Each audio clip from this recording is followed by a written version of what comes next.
إهداء من أم خالد لبنتها نوير. جتكم اسطورة مزاين الجزيرة، جنبوا يا أهل الحلا يمين وشمالي، نوير اللي تستحق أعظم مسيرة، صوف والعارضة لها قدر وجلالي، والأحضرت وسط المنصة الأميرة، لا تحدها على عرش الجمال، أم صلاح تاخذه في كل ديره، حاكم أهل الغيد ما فيها جدالي، حاكم أهل الغيد ما فيها جدالي.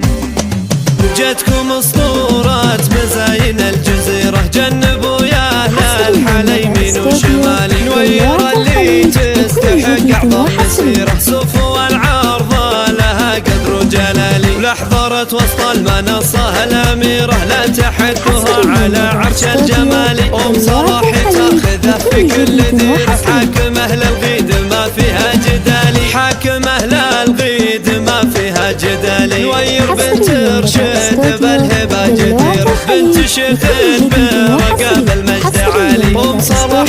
لا شموخ أعظم سفيرة، حيرت من زينها كل الليالي، والقمر والشمس والدنيا بحيرة، من جمال حضورها بنت المعالي، في ثناها جفت حروف الغزيرة، زادها الله بالخصال وبالدلالي، زادها الله بالخصال وبالدلالي، صعب تنصف المدايح لو كثيرة، ولو نلبسها من عقود الجزالي، غالية وغالاها ما نلقى نظيرة، الذهب قدامها ما عاد غالي، بنت عتيبة لابت العز الشهيرة، فخرهم يتصدر عروش الأعالي، سيرة بالمجد فاقت كل سيرة، تنذكر بين العرب أول وتالي، تنذكر بين العرب أول وتالي. جتكم اسطورة مزاين الجزيرة، جنبوا يا أهل الحلا يمين وشمالي، نوير اللي تستحق أعظم مسيرة، صوف والعارضة لها قدر وجلالي، ولحظرت وسط المنصة الأميرة، لا تحدها على عرش الجمال، أم صلاح تاخذه في كل ديره، حاكم أهل الغيد ما فيها جدالي، حاكم أهل الغيد ما فيها جدالي، نوير بنت رشد بالهبة جديرة، بنت شيخ